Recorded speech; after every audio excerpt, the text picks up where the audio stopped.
That version of you that survived requires your gratitude, but it does not require your lifelong commitment. There are so many persons that you see moving around today, engaged in relationships, are married in their homes, heading organizations, are doing great stuff, but deep underneath their skin, they are carrying a load of a traumatic and a terrible experience they've had in the past. Trauma is something that it's not easy for people to heal from. It's not easy for people to recover from. It takes a conscious effort. It takes a lot of work. It takes a lot of deliberate actions for a person to, first of all, acknowledge that he or she has had some traumatic experience, especially if it's a period that lasted for a very long time. Usually it's very difficult for those experiences to wear out, and for such an individual to be able to put off the mindset that he or she had to develop, a version that they had to develop during the period of trauma. And so what I find from speaking to one or two persons that have had traumatic experiences is that most people, after many years of transitioning from a situation where they experienced trauma, where they went through the valley of the shadow of death, after transitioning from that period, from that position or from that place to another position in life, which is way better than where they were before, where they are now seemingly free from that terrible situation. But yet, what they carry along with them from the traumatic state to the state where they are now free is the traumatic mindset, is the coping mechanism that they had built during the traumatic season. They find out that they are carrying it over, unconsciously carrying it over to the new state that they currently are in. And that becomes a challenge in their ability to maintain relationship, becomes a challenge in their ability to live their life to the fullest in the new state that they are now in now, And so I have a message for you. If you are that person who have gone through a traumatic season in your life, you've had yourself go through a period where you were pressed under pressure. You had to survive. You went through a situation where survival was the only option. You didn't have a choice but to do all you had to do to survive. And then as a result of that, you had to develop a tough skin, a thick skin. Some people became numb because of a traumatic season they went through, such that even now that they are in a healthy position, that numbness has not been casted out, it has not been taken off, it has not been thrown out. And they find themselves still exhibiting some of the characteristics and personalities they did exhibit while they were going through the traumatic situation. Trauma can be very devastating. A lot of persons have found themselves in situations where what hitherto had protected them now becomes what is killing them, what is squashing them. Are you that person who ran to a sanctuary looking for a place of rest, looking for succor, but that sanctuary eventually became a prison where you are restricted, where you are choked, where you are being manipulated? Are you that person who trusted a mentor and submitted yourself to the leading and the guidance of a mentor, and that mentor became a tormentor in your life and almost ruined you? And because of that, you are now becoming very suspicious of anybody who has genuine intentions towards you to want to help you and give you advice. Are you that person who jumped into a relationship because you were earnestly looking for warmth, you were looking for companionship, and you trusted someone? Someone had given you his or her word and said, I will be there for you. I would give you my all, promised you, to stand by you all the way. And that person made your life a living hell in the course of a relationship period. And then because of that, now that you are out of that season of your life, you are in a more healthier place. But the mindset and the coping mechanism that you had developed to survive and go through that period, you've not taken that off you've not thrown that personality away, you've not thrown that mindset away. Even though you've transited to a better place, you carry that mindset along with you. Now, what I would say is the version of you that survived wasn't a bad version of you. It was a version of you that was built by necessity. It was a version of you that was built by the vicissitudes of life. It was the version of you that you needed. It was a coping mechanism. It was a survival mechanism. That version of you should be thanked. It should be appreciated. But it's not a version of you that you should carry along and live with for the rest of your life. Sometimes a lot of people misunderstand what growth means. People think that growth means changing completely and becoming another version, becoming a new person. But sometimes growth is usually quieter than that. Growth most times would mean the ability to know when a season has changed and the ability to adapt to a new season. the ability to adapt to a new season. And so that version of you that survived, that mindset you built, that version of you developed, where you had a thick skin, where you became numb, where you just needed to survive. You had to do that thing just because that was the only option you had. That version of you requires your gratitude, but it does not require your lifelong commitment. You see, that version of you was like a bridge that you construct to take you from point A to point B. And once you cross that bridge and you move to point B, you move on with your life. But what I find is that a lot of people, instead of walking through that bridge, they build a house on top of the bridge and stay there.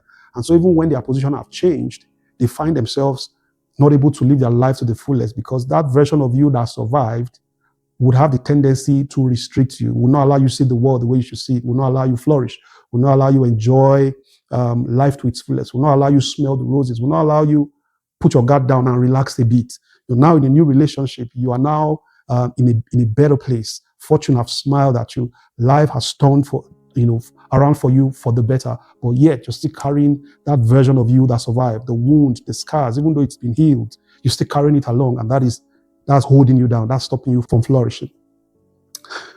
When I think about the version of you that survived and the need for you to outgrow that version, and for you to know that you are in a new season where you don't need that version anymore, but you need to embrace the original you that was meant to flourish. When I think about it, I just think about the role a winter coat performs in the life of a person that lives in an area or in a geographical location that is very cold.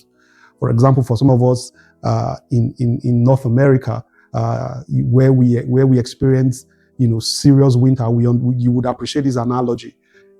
That winter coat that you buy when the weather is hitting -30, -25, that winter coat, that is thick, that has leather, that has fur, that would keep you warm during the winter season. Your life would have depended on that coat. That coat would have kept you warm, would have preserved you from frostbite, would have preserved you from dying in the cold. But a reasonable person knows that as soon as the winter months are over and we are getting to the summer months, gradually what we notice is that people start changing the kind of dress they wear. That thick jacket, that thick winter coat that you had worn that was a savior, onto you during the winter season, if you wear it during the summer season, it will choke you to death. And so a wise person knows that once it gets to summer, you take off that winter coat and hang it and begin to wear clothes that you can enjoy outdoors with, that you can be under the sun with. You begin to experience the wind, the sun. You want to go to green areas. You want to run around. Stuff that will be free, that will not choke you. It's the same thing. A lot of persons who have gone through traumatic season and developed a version of them that survived, developed a mindset that helped them survive. Just like that winter coat, they've not been able to take off the coat, even when the seasons have changed. Another analogy I like to give is from scriptures. For some of us that know the story of Moses, Moses was somebody who had a tool that kept him, that preserved him when he needed survival the most. He had a stick, he had a rod. As a shepherd, when he was shepherding his in-laws' flocks on the mountains, every shepherd has that rod that they carry everywhere they go. He had that rod, and that was what he used to shepherd the sheep. He survived. He must have used it to fight off animals and wild animals on the mountains. It was that same rod that he took to Pharaoh, and that was like his staff of authority. That was his staff of leadership. That same rod was what he used as he was bringing all the plagues that came upon the land of Egypt in their day. It was that same rod that he used to part the Red Sea. It was that same rod that he would use to strike the rock, and water would come out of it. But you see, with that mindset and with that instrument of survival that I had in his hand, the time came when seasons had changed, and they were now on their way to the promised land. The same rod that helped him in the time of survival was no longer required to be used for the time of promise. And so he came to a place where he needed to speak to the rock, and God said to him, speak to the rock, you don't need to use the rod anymore. But because Moses had not learned that season had changed, that the same instrumentation he has used to survive, it's no longer required, it's no longer useful for the season and the period of promise. Instead of him to speak to the rock, he did the thing he usually would normally do. He struck the rock. And because he didn't understand the changes in season, that cost him the promised land. And so what's my charge for you today? My charge for you today is that version of you that survived, that version of you that survived was good for the time it lasted. It was important for the time it lasted. But wisdom says that when seasons change, we should know that seasons have changed and also change alongside with season. And that's what true growth is all about. That version of you that survived, that version, that mindset you developed during your survivor season, during the traumatic season, might be what is hindering you now from flourishing, from moving forward, from trusting again, from loving again, from trying again, from being bold again. There was a season in your life where speaking was dangerous. You could perceive that speaking out and saying your mind, speaking up your opinion could cost you a lot, was dangerous. Now that season has passed. You are now in a new season where you should be bold, where you should be confident, where you should let your opinion known. There was a season where that person who was supposed to be a mentor was a tormentor to you. And now you're finding it difficult to trust new relationships. Well, you're in a new season now. It's a season where you should be able to be open to embrace new opportunities, new relationships, appreciate new platforms when they are presented to you. It's a season where you should progress. It's a season where you should flourish. Like I always say to people, the desire of God for us is not just for us to have joy, it's for our joy to be full. There was a season where it was almost an offense. It was scary for you to fully exude joy. But now you're in a season where your joy is supposed to be full and overflowing. And so I like to encourage you, if you have gone through a traumatic season, take a stock, look at your life and ask yourself, am I still carrying into my new season the version of me that survived in my last season? And ask yourself, do I really need to grow, outgrow the version of me that survived, and embrace my new season with open mind, with open arms, with clear vision, with clarity of purpose, and begin to live life to its fullest? If this resonates with you, well, share it with somebody who you think would need to hear this as well, even as you walk into your new season of flourishing. And with that, I would say, get wisdom. And with all you're getting, get understanding. With Wellington.